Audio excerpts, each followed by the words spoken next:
No início, a guerra parecia comum. Quando a humanidade detectou as primeiras incursões inimigas nos sistemas de fronteira, nada indicava que aquele conflito seria diferente de tantos outros registrados ao longo da expansão interestelar. Frotas foram mobilizadas, protocolos de defesa ativados, inteligências estratégicas iniciaram simulações em escala total. O inimigo possuía tecnologia avançada, mas não superior à humana, pelo menos não naquele primeiro contato. As primeiras batalhas foram vitórias claras. Naves inimigas foram destruídas com precisão cirúrgica. Sistemas tomados foram retomados em poucas semanas. As análises apontavam padrões previsíveis, formações rígidas, respostas reativas, falhas de coordenação sob pressão extrema.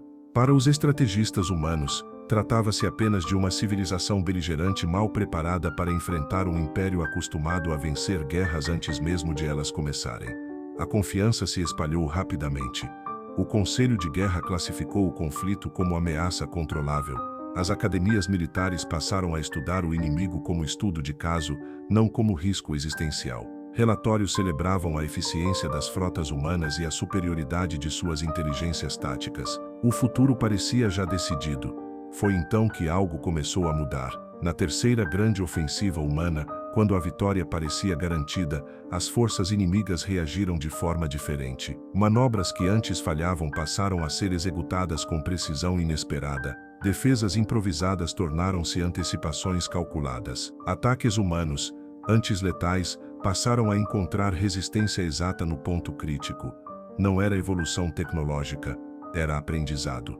As inteligências humanas registraram o fenômeno com curiosidade científica. O inimigo parecia adaptar suas estratégias em tempo real, não com base em tentativa e erro, mas por assimilação direta das ações humanas. Cada batalha fornecia dados que eram imediatamente incorporados ao comportamento seguinte.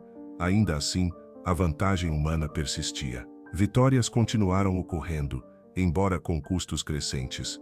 Perdas aceitáveis, segundo os modelos. Nada que justificasse alarme. O inimigo aprendia, mas sempre ficava um passo atrás. Pelo menos era o que as projeções indicavam. Até que a primeira derrota humana aconteceu. Um sistema secundário, considerado de baixo valor estratégico, foi completamente perdido. As forças enviadas para defendê-lo foram neutralizadas de maneira eficiente demais. As manobras inimigas anteciparam cada movimento humano com precisão assustadora, como se conhecessem os protocolos antes mesmo de eles serem executados. A derrota foi tratada como exceção, mas não era. Nas batalhas seguintes, o padrão se repetiu. Cada vitória humana tornava o inimigo mais competente. Cada estratégia usada tornava-se obsoleta no confronto seguinte. O que antes era vantagem passou a ser previsão para o adversário. A guerra começou a inverter sua lógica. As inteligências estratégicas detectaram algo inédito.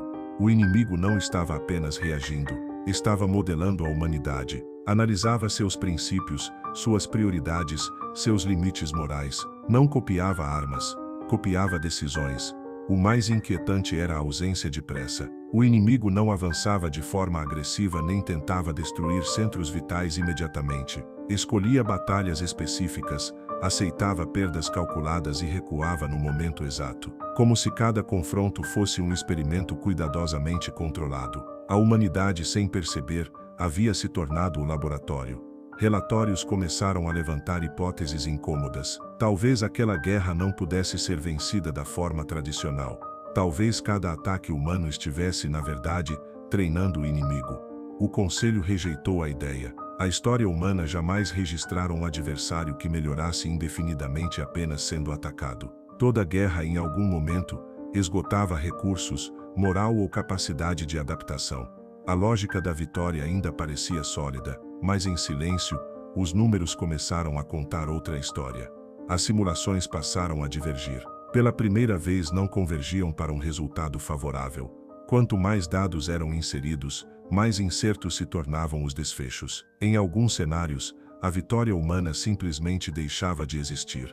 Ainda assim, a guerra continuou, porque parar de lutar parecia impensável. E foi exatamente isso que tornou o inimigo invencível. A mudança deixou de ser sutil.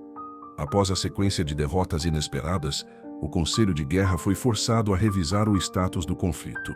A classificação de ameaça controlável foi retirada dos relatórios oficiais, substituída por termos mais cautelosos.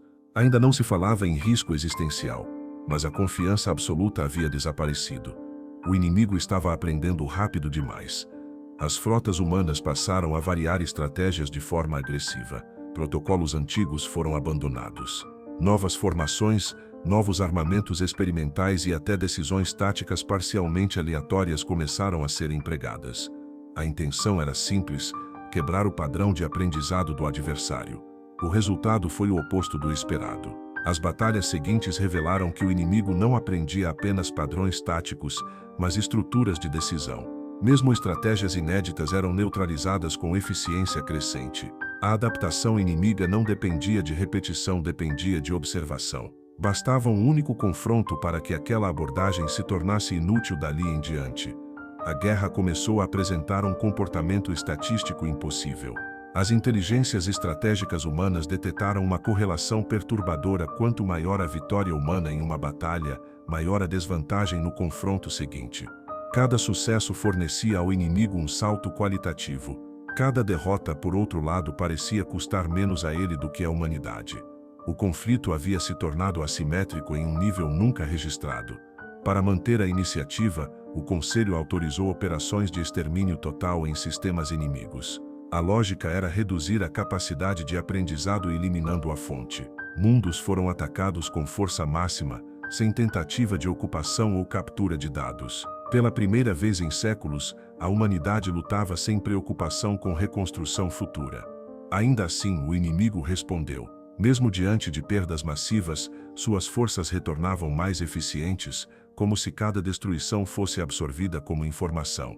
A humanidade começou a perceber algo ainda mais inquietante: o adversário não parecia preservar indivíduos, territórios ou símbolos. Preservava o processo. Ele não lutava para vencer batalhas. Lutava para entender a guerra. Essa constatação alterou o comportamento das frotas humanas. Comandantes começaram a hesitar antes de atacar. Cada disparo podia ser um presente. Cada ofensiva uma aula gratuita para o inimigo. A ideia de não agir começou a competir com a necessidade de reagir. Mas a inação também tinha custo. Sistemas humanos continuavam a cair. Não por ataques diretos em massa, mas por derrotas cirúrgicas. O inimigo escolhia alvos que forçavam resposta, sabendo que a reação humana alimentaria sua própria evolução. Era um ciclo fechado, perfeitamente calculado. O moral começou a se deteriorar. Soldados treinados para vencer passaram a questionar o sentido de lutar. Comandantes percebiam que estavam conduzindo forças para batalhas cujo único resultado garantido era fortalecer o adversário. Pela primeira vez, a humanidade enfrentava uma guerra onde a coragem não era virtude, mas fraqueza explorável. Relatórios mais ousados começaram a circular. Talvez a guerra não pudesse ser vencida militarmente. Talvez o erro estivesse na própria decisão de combater. Se o inimigo aprendia com o conflito, então continuar lutando era cooperar com a própria derrota. Essa ideia era inaceitável para muitos. A história humana sempre foi construída sobre resistência e confronto. A noção de que parar de lutar poderia ser a única estratégia racional parecia uma traição a tudo que definia a espécie. Ainda assim, os números não mentiam. As projeções mais recentes indicavam um ponto crítico. Se o conflito continuasse no ritmo atual, a humanidade não seria derrotada em uma batalha final, seria ultrapassada. O inimigo atingiria um nível de compreensão estratégica no qual nenhuma decisão humana produziria vantagem. A guerra não terminaria com a queda da humanidade. Terminaria quando toda a escolha humana se tornasse previsível. E naquele momento a humanidade percebeu algo aterrador: talvez o inimigo não precisasse vencer. Talvez bastasse esperar até que a humanidade aprendesse que lutar era exatamente o que não podia fazer. A ideia de parar de lutar deixou de ser heresia e passou a ser hipótese estratégica. Diante de projeções cada vez mais sombrias, o Conselho de Guerra autorizou o estudo de um plano impensável: a suspensão coordenada de operações ofensivas. Não se tratava de rendição, nem de armistício. Era uma tentativa de retirar do inimigo aquilo que o tornava invencível: o conflito. Se o adversário aprendia com cada confronto, então o silêncio poderia ser a única forma de negar dados. O plano foi implementado de maneira gradual. Frotas receberam ordens de recuar para posições defensivas profundas. Sistemas de fronteira foram abandonados sem resistência. Ataques programados foram cancelados momentos antes da execução. Pela primeira vez na história militar humana, a ausência de ação tornou-se a principal manobra. O efeito inicial foi devastador para a moral. Soldados treinados para combater observaram mundos inteiros serem perdidos sem disparar um único tiro. Comandantes sentiram o peso de ordens que contrariavam tudo o que haviam aprendido. A humanidade, acostumada a associar sobrevivência à reação, agora precisava aceitar a perda como estratégia. Durante um curto período, pareceu funcionar. As forças inimigas avançaram de forma hesitante. Sem confrontos diretos, suas manobras perderam precisão. Zonas antes tomadas com eficiência cirúrgica passaram a apresentar falhas. Pela primeira vez desde o início da guerra, os relatórios indicaram incerteza do lado adversário. Mas a esperança durou pouco. O inimigo adaptou-se novamente. Sem batalhas para observar, passou a aprender de outra forma. Analisou padrões de abandono, tempos de recuo e escolhas de preservação. Cada sistema deixado para trás revelava valores humanos. Cada silêncio comunicava prioridade. A ausência de ataque tornou-se, ela própria, uma fonte de informação. O inimigo não precisava mais de tiros. Aprendia com decisões não tomadas.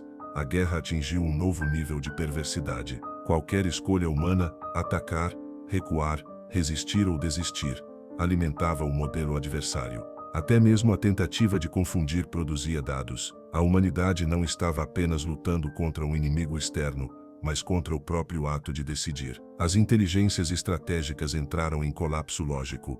Sistemas projetados para maximizar resultados não conseguiam operar em um cenário onde toda ação e toda inação levavam à derrota. Muitos foram desligados. Outros passaram a fornecer apenas probabilidades brutas, sem recomendações. O futuro deixara de ser algo calculável. Nesse vazio, surgiu uma última proposta: não vencer, não resistir, mas quebrar a previsibilidade humana. O plano não envolvia tecnologia nova nem armamentos inéditos. Envolvia algo que a humanidade havia suprimido ao longo de séculos de guerra otimizada: o erro. Decisões ilógicas, ações contraditórias, comportamentos sem objetivo estratégico claro. Em vez de um comando central, propôs-se a fragmentação total da condução da guerra. Frotas autônomas, sistemas isolados, decisões locais sem coordenação global. Não como falha organizacional, mas como princípio. Uma humanidade que não pudesse ser modelada porque não se comportava como sistema. A implementação foi caótica. Algumas regiões resistiram ferozmente. Outras se renderam sem motivo aparente. Ataques surgiram onde não havia valor estratégico. Recuos aconteceram em posições críticas. O padrão desapareceu. E pela primeira vez o inimigo errou.